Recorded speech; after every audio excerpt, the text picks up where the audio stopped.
welcome back to Cinematic Universe everyone. My name is Ernesto Martinez. I'm doing this solo and I'm also on the road, so I can't be doing a video and all you'll be getting is audio. But then, when have I never been doing audio? I've just recently started doing video. Now the movie I'll be reviewing today is Steve Jobs, directed by Danny Boyle and starring Michael Fassbender as Steve Jobs. Other notable actors in this movie is Jeff Daniels, Kate Winslet, and Seth Rogen. Kate Winslet plays Joanna Hoffman, which in the movie you get to see her as his marketing advisor and his, I guess, publicist. I'm not really sure what her job title was. Again, I'm only pulling this up from IMDb page, so forgive me if I'm getting it wrong. Then you have Seth Rogen as Steve Wozniak, the early partner of Steve Jobs, and you also have Jeff Daniels as John Scully, the former Pepsi CEO and former Apple co-CEO. Now, Steve Jobs basically is set backstage at three iconic product launches that start between 1984 and end in 1998. It starts with the Macintosh, then it starts with the next computer, and then it ends with the iMac. You know, the computer that had all the colors on it at the time. Then again, I was like 7 years old when that happened, so I really wouldn't know, except I do recognize the product as soon as they show it in the movie. And basically, this movie is just showing how Steve Jobs was on a personal and intimate level. Like, wherever the information derives from, whether it's from a book taken from everybody's point of view of Steve Jobs, I would believe it, because it feels like everything you've ever heard about Steve Jobs, whether it be good or bad, kind of presents itself here in the movie. It's basically not only just about how Steve Jobs handled himself and everybody around him, how they all handled themselves when he launched all these products, but at the same time, you're seeing the high moments, the low moments, the rise and fall of the character, and you also get to see the private moments when Steve Jobs had to deal with the fact that he had a daughter and whether he wanted to acknowledge her as his daughter or just somebody that people kept telling him, especially the alleged mother of the daughter, saying, hey, listen, this is your daughter, give her what she needs, and he would never acknowledge it.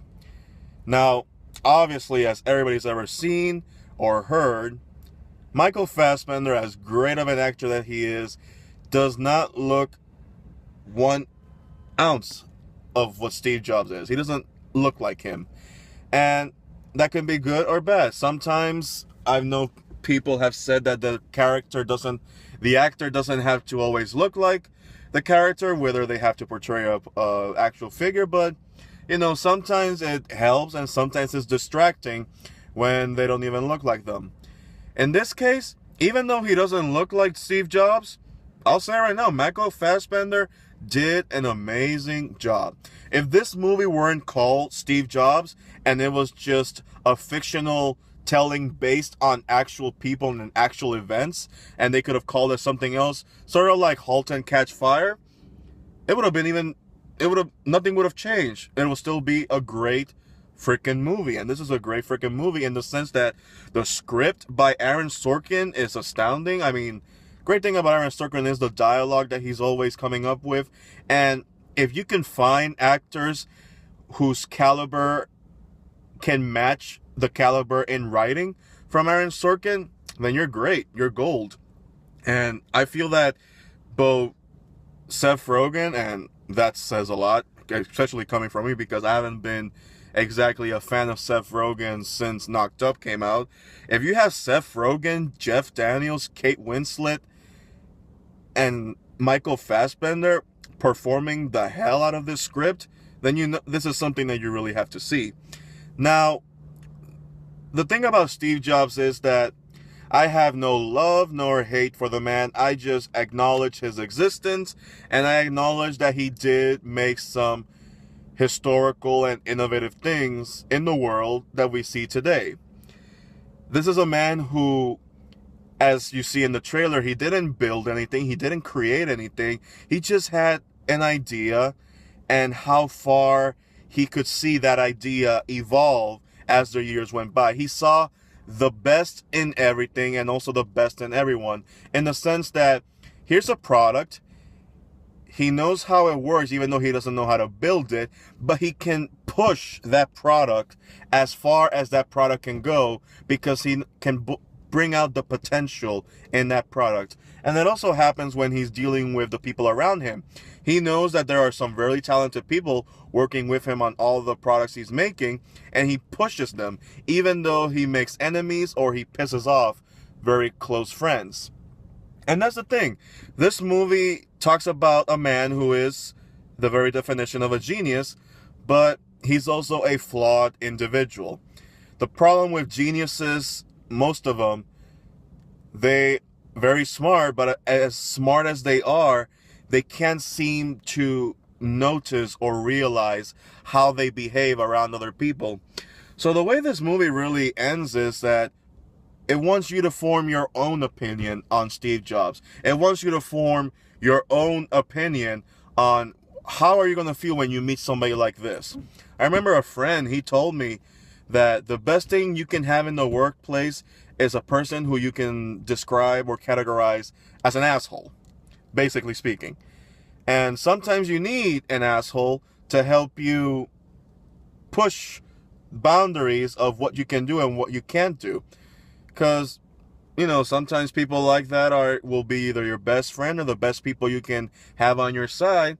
Because it is basically the nature of the world we live in today. Yes, there are some people who can also be smart and not be assholes or mean-spirited. But, again, the thing the movie is trying to do is ask you what opinion you're going to really form on this iconic figure that is no longer with us, this titan of an industry. So overall, I see this movie getting nominated for Best Adapted Screenplay, for Best Actor Michael Fassbender, Best Supporting Actor Jeff Daniels, Best Actress Kate Winslet. I don't know if Seth Rogen will get a nomination. If he does, I'll be a little surprised. But I'll say this, it is a breath of fresh air seeing him do something like of a dramatic role with a little bit of humor here and there, but manageable humor and not one of those stoner comedy things that, seriously, to this point, I'm just done with. Danny Boyle, I can see him getting nominated for Best Director, but I think it's going to be a tight race this year, so who knows. And I can also see a Best Picture nomination, and if it doesn't, either way, I recommend this movie. I would see this movie again. I would even own this movie just because I feel like I'm owning a piece of history. And if you're wondering, this movie isn't exactly your run-of-the-mill biopic. Or biopic, however you pronounce that word. This is just basically a character study of a man in 3 key important moments in his life, be it professional and personal. And we finally get to witness, to an extent, of what is true and what is fictional, a combination of what it was at the time, just to experience how this man created the products that we use today.